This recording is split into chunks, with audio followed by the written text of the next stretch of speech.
Welcome back to another edition of Scherable, Back Porch Edition, Thursday evening. I think it was one or two shareables ago when I spoke positively about the bipartisan COVID relief proposal, $900 billion proposal. And I wrote a column for Real Clear Politics soon after, which was titled, "This is the way Washington is supposed to work." Uh, a group of people in both parties get together. They lay out a proposal, an idea. They get a lot of media attention. Both party leaders react. Not everybody has to agree, but at least it has a big impact on the dialogue, and it is a catalyst for action. That's the way you're going to get both sides to do enough talking and negotiating to actually get things passed through Congress and put on a president's desk. Now, as of tonight, we're seeing a lot of reporting that these bipartisan talks are stalling, in large part because Mitch McConnell is signaling that he doesn't like the outlines of the deal. He doesn't like the inclusion of money for state and local governments. McConnell is saying take that out and take out what the Republicans want, which is some form of liability shield for businesses in relation to pandemic workplace cases, and keep it to just unemployment extensions and the like, and for McConnell with a smaller price tag than what the bipartisan group has been talking about. And if this is going to work, if we're going to have bipartisanship restored in Washington, so long as, if Ossoff and Warnock win in Georgia, then Biden can potentially work around McConnell if he can pick off 10 Republicans on various issues. But so long as McConnell is in the driver's seat in the Senate, and you have to go through him, the only way that it's going to work is if he sees a steeper cost in obstructing than cooperating. And it's something that I mentioned, previously as well. So I'm getting a little bit in my feed, a bit of guffawing that, who would have thought this bipartisanship nonsense was ever going to work with this crowd? And this is happening alongside of 106 House Republicans cheering on this nonsense lawsuit by 17 Republican attorneys general trying to overturn the results of the election. But we need not look at this and conclude that bipartisanship is impossible. Now, I've never been one to argue that it was probable or easy. It is obviously hard.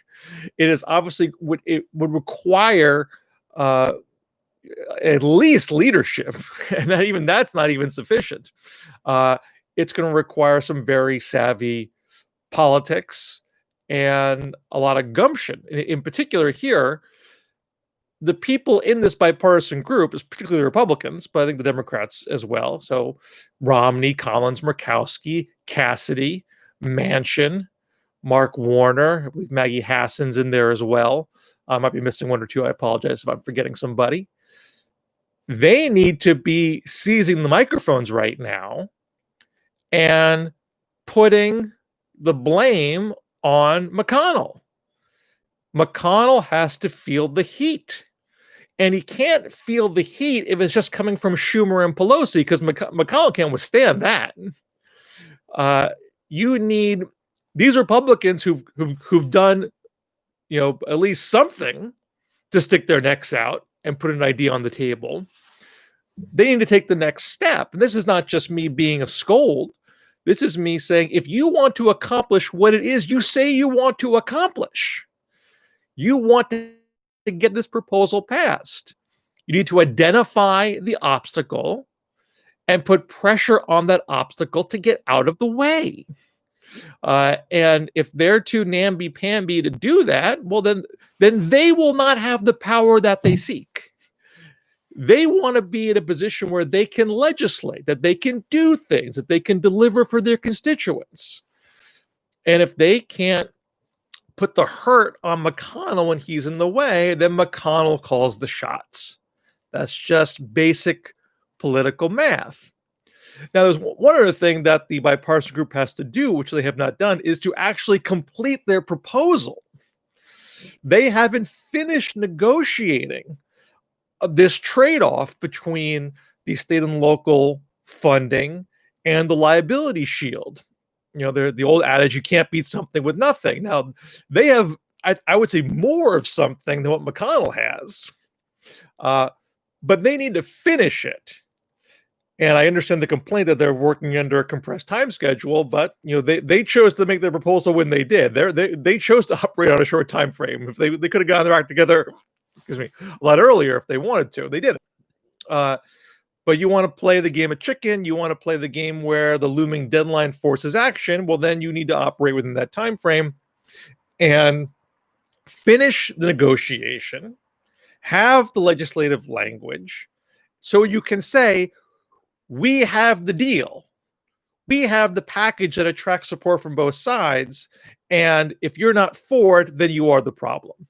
I heard Manchin on TV the other day saying we're the only game in town. And I think that is basically the case, but it has a lot more force if you have an actual bill and not just an outline. So they need to be good negotiators amongst themselves first, and then turn the screws on McConnell. And this is happening at the same time when we got this leaked audio of Joe Biden talking to various civil rights leaders, and he is, and they're trying to pressure him. They're trying to pressure Biden on cabinet picks, and he's throwing the pressure right back. And without getting into the line by line of what was said, was this appropriate? Was that tone appropriate? I just think as a general matter that Democratic leaders do a better job of keeping their leftmost edge in check so they can be in a position to occupy the middle. Now, that's a delicate dance. You can't be too mean. You can't tell your left flank to shut up and go home, because you need their votes. You need their votes on election day. You need their votes in Congress. But you also don't want the tail to wag the dog, because they don't necessarily have the incentive and perspective in all cases to get to 50% plus one in an election or in the halls of Congress. So it's a balancing act. And I think on the whole, Democrats walk that line much better than Republicans do. In the case of Republicans, they've let their rightmost edge run wild for so long, Mitch McConnell being a big culprit of that. I mean, he reins them in occasionally. For example, he's not a fan of shutdowns. He tends to be good on that score, but he's a pretty poor he's a pretty poor occupier of the center. He generally plays the game as what does it take to keep my party unified, and if that means blocking progress on legislation, so be it. And that's not a useful way to govern or be a serious governing party.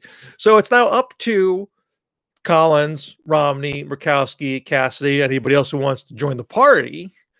It's up to them to occupy the reasonable middle and put the pressure on the farthest edge of the party to grow up and get serious about governing. And if that means putting the pressure on McConnell, then that's what they have to do. McConnell is essentially the ringleader of that faction in this context, at least.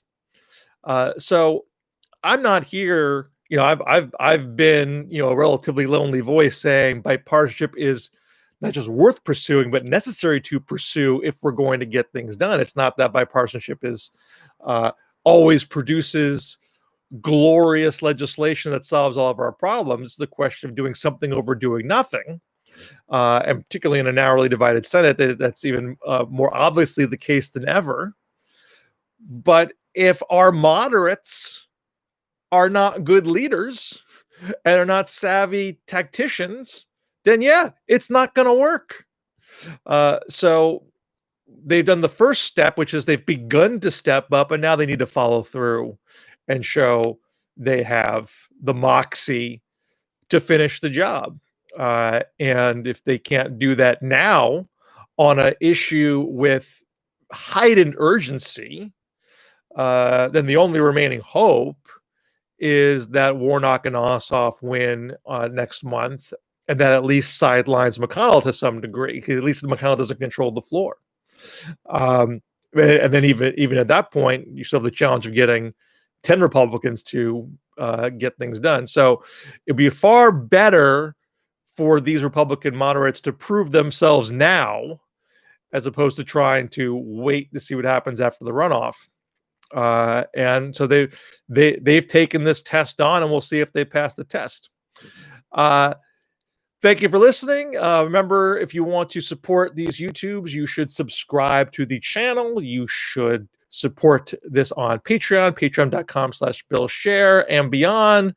Our YouTubes, please download the new history podcast, When America Worked. That is at Scherable.com and all of your favorite podcast platforms. Please rate the podcast. Please review the podcast. Subscribe to the podcast and tell a friend. Thank you so much. Talk to you soon.